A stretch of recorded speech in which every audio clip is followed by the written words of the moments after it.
ಇನ್ನು ಮಾಜಿ ಸಂಸದ ಡಿಕೆ ಸುರೇಶ್ ಅವರ ತಂಗಿ ಅಂತ ಹೇಳಿ ನಂಬಿಸಿ ವಂಚನೆ ಮಾಡಿದಂಥ ಪ್ರಕರಣಕ್ಕೆ ಸಂಬಂಧಪಟ್ಟಂತೆ ಈಗ ಪೊಲೀಸ್ ಅಧಿಕಾರಿಗಳಿಗೆ ಬಿಗ್ ಶಾಕ್ ಎದುರಾಗಿದೆ. ಐಶ್ವರ್ಯ ಪರ ನಿಂತಿದ್ದಂಥ ಪೊಲೀಸ್ ಅಧಿಕಾರಿಗಳಿಗೆ ಬಿಗ್ ಶಾಕ್ ಎದುರಾಗಿರುವಂಥದ್ದು. ಆರೋಪಿ ಮೊಬೈಲ್ ಪರಿಶೀಲನೆ ಸಂದರ್ಭದಲ್ಲಿ ಶಾಕಿಂಗ್ ಸತ್ಯ ಕೂಡ ಬಯಲಾಗಿದೆ. ಚಿನ್ನ, ದುಡ್ಡು ಕೊಟ್ಟವರ ಹಲವರ ಸಿಡಿಆರ್ ತೆಗೆಸಿದ್ದಾಳಂತೆ ಐಶ್ವರ್ಯ. ಸಾಲ ಕೊಟ್ಟವರು ಜೊತೆಗಿದ್ದ ಕೆಲವರ ಕಾಲ್ ಡೀಟೇಲ್ಸ್ ರೆಕಾರ್ಡ್ಸ್. ಈ ಸಂಬಂಧ ಬ್ಯಾಟರಾಯನಪುರ ಠಾಣೆಯಲ್ಲಿ ದೂರು ಕೂಡ ದಾಖಲಾಗಿದೆ. ಐಶ್ವರ್ಯ ಗೌಡಳ ವಿರುದ್ಧ ಎಸಿಪಿ ಭರತ್ ರೆಡ್ಡಿ ಕಂಪ್ಲೇಂಟ್ ಮಾಡಿದ್ದಾರೆ.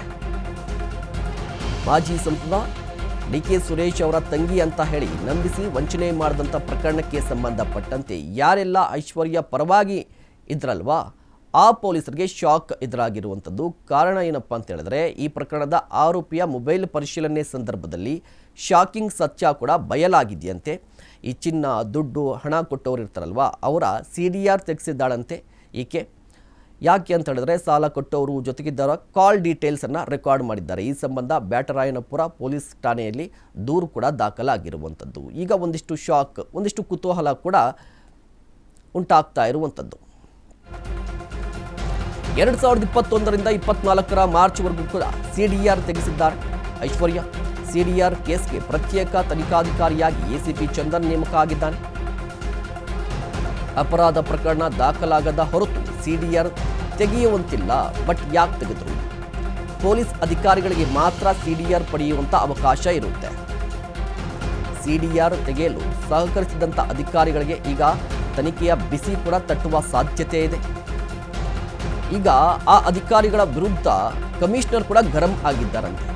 ಯಾರೇ ಇದ್ರೂ ಕ್ರಮ ಕೈಗೊಳ್ಳಿ ಅಂತ ಹೇಳಿ ದಯಾನಂದ್ ಅವರು ಸೂಚನೆಯನ್ನು ಕೊಟ್ಟಿದ್ದಾರೆ.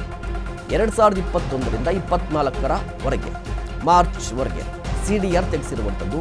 ಈ ಕೇಸನ್ನು ಪ್ರತ್ಯೇಕ ತನಿಖಾಧಿಕಾರಿಯಾಗಿ ಎಸಿಪಿ ಚಂದನ್ ನೇಮಕ ಆಗಿದ್ದಾರೆ, ತನಿಖೆ ನಡೆಸ್ತಾರೆ. ಅಪರಾಧ ಪ್ರಕರಣ ದಾಖಲಾಗದ ಹೊರತು ಸಿಡಿಆರ್ ಅನ್ನು ತೆಗೆಸುವಂತಿಲ್ಲ. ಪೊಲೀಸರೇ ಈ ರೀತಿ ಸಿಡಿಆರ್ ಅನ್ನು ತೆಗೆಯುವಂಥ ಅವಕಾಶ ಇರುತ್ತೆ. ಬಟ್ ಐಶ್ವರ್ಯ ಗೌಡ ಹೇಗೆ ತೆಗೆಸಿದ್ರು?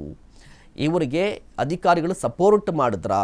ಒಂದು ವೇಳೆ ಏನಾದರೂ ಸಪೋರ್ಟ್ ಮಾಡಿದರೆ ಅವ್ರಿಗೂ ಕೂಡ ಈಗ ತನಿಖೆಯ ಬಿಸಿ ಕೂಡ ತಟ್ಟುತ್ತೆ. ಇದರ ಜೊತೆಗೆ ಅಧಿಕಾರಿಗಳ ಈ ನಡೆಗೆ ಬೆಂಗಳೂರು ಪೊಲೀಸ್ ಆಯುಕ್ತರಾಗಿರುವಂಥ ಬಿ ದಯಾನಂದರು ಕೂಡ ಗರಂ ಆಗಿದ್ದಾರಂತೆ. ಯಾರೇ ಇರಲಿ ಈ ಪ್ರಕರಣದಲ್ಲಿ ಈಕೆಗೆ ಯಾರು ಸಪೋರ್ಟ್ ಮಾಡಿರ್ತಾರಲ್ವ ಅವರ ವಿರುದ್ಧ ಕ್ರಮ ಕೈಗೊಳ್ಳಿ ಅಂತ ಹೇಳಿ ಕೂಡ ಸೂಚನೆಯನ್ನು ಕೊಟ್ಟಿದ್ದಾರಂತೆ.